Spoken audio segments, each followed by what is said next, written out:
Let's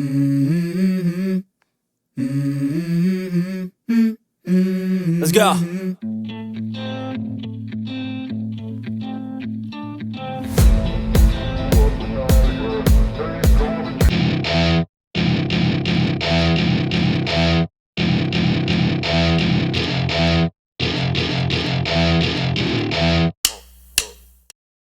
welcome to unit fight जंगी में आप सभी का स्वागत है। आज हम बात करेंगे प्रो रेसलिंग के बारे में।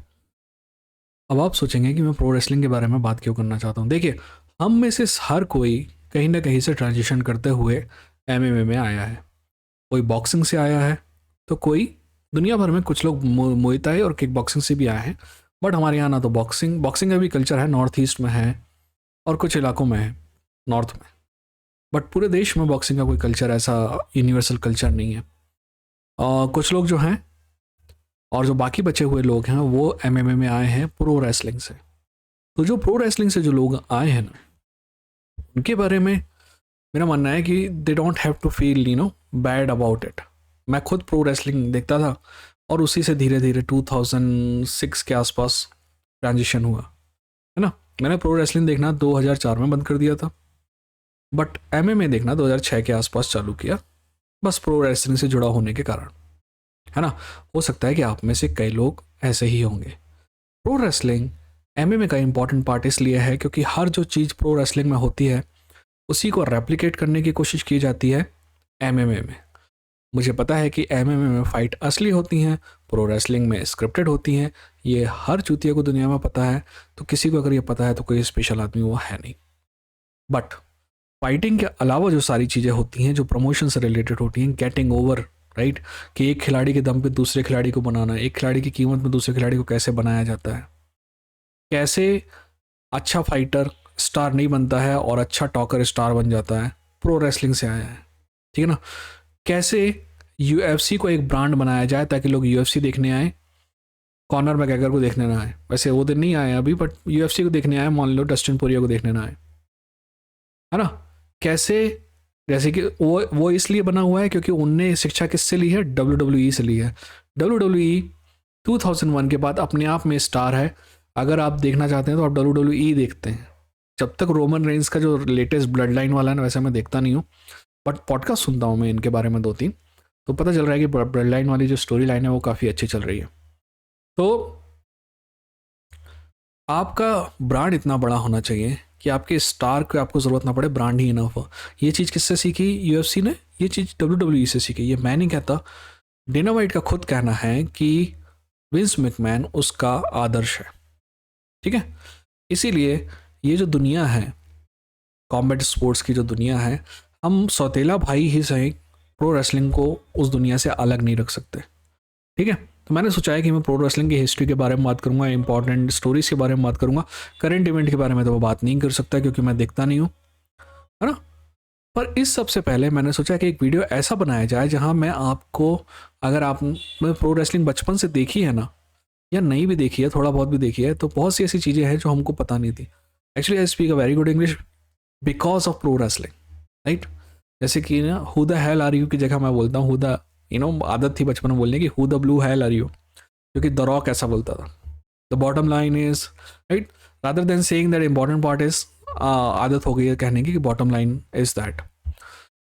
सो तो बात यह है कि हम सभी प्रो रेसलिंग देखते हुए आए हैं, बट बहुत सी चीज़ें ऐसी थी जो प्रो रेसलिंग के अंदर की थी जो हमें समझ में नहीं आती थी। तो वो टर्मिनोलॉजी जो है मैं आज आपके सामने लाया हूँ। ठीक है ना। कोशिश करेंगे कि वीडियो शॉर्ट होगा, मतलब शॉर्ट तो नहीं होगा, बट थोड़ा सब्र रखिएगा। बहुत इंपॉर्टेंट चीज़ बनाएंगे ताकि हम आगे जो स्टोरी है, जो हम अगले 50 एपिसोड के आसपास करेंगे इसमें आने वाले 1-1.5-2 साल में, तो वो सब आपको समझ में आए। अगर आप इसमें इंटरेस्टेड नहीं है तो कोई दिक्कत नहीं है, आप आगे बढ़ सकते हैं। मेरे चैनल में हज़ारों वीडियो, सैकड़ों वीडियो हैं कॉम्बैट स्पोर्ट्स के, प्रो रेसलिंग के अलावा, है ना। तो जानते हैं टर्मिनोलॉजी प्रो रेसलिंग की। ध्यान रहे, प्रो रेसलिंग अलग है, WWE अलग है। WWE प्रो रेसलिंग का एक छोटा सा हिस्सा है ना। प्रो रेसलिंग का इतिहास लगभग 110-120 साल के आसपास का है और WWE का इतिहास लगभग 35 साल के आसपास का है। ठीक है। तो आज जरूर WWE सब कुछ है, बट एक समय था जब WWE कुछ भी नहीं था। WWE था ही नहीं।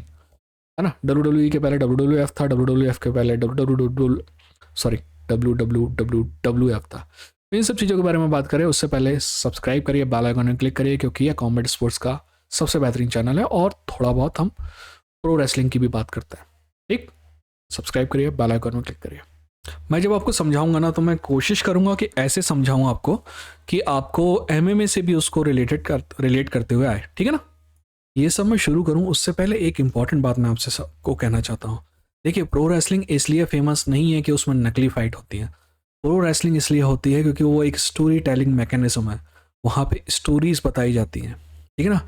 वो अपने तरीके से स्टोरी बताते हैं। प्रो रेसलिंग में ही ये पॉसिबल है कि एक 180 पाउंड का रे मिस्टीरियो हैवीवेट आदमी को हरा के हैवीवेट चैंपियन बन जाए। MMA में ऐसा नहीं होता। और हम सभी का मन करता है कि हम जिसका समर्थन कर रहे हैं वो अंडरडॉग होता है, राइट।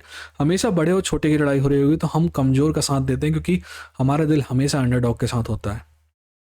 और प्रो रेसलिंग में वो जीतते हैं। तो प्रो रेसलिंग में बहुत लॉन्ग टर्म स्टोरी लाइन्स भी होती हैं, जैसे कि अभी जो चल रही है ब्लड लाइन, ये काफ़ी लॉन्ग टर्म स्टोरी लाइन है और बेहतरीन चल रही है। बहुत दिनों बाद ऐसा कुछ लग रहा है कि यार प्रो रेसलिंग में कुछ अच्छा हो रहा है ना।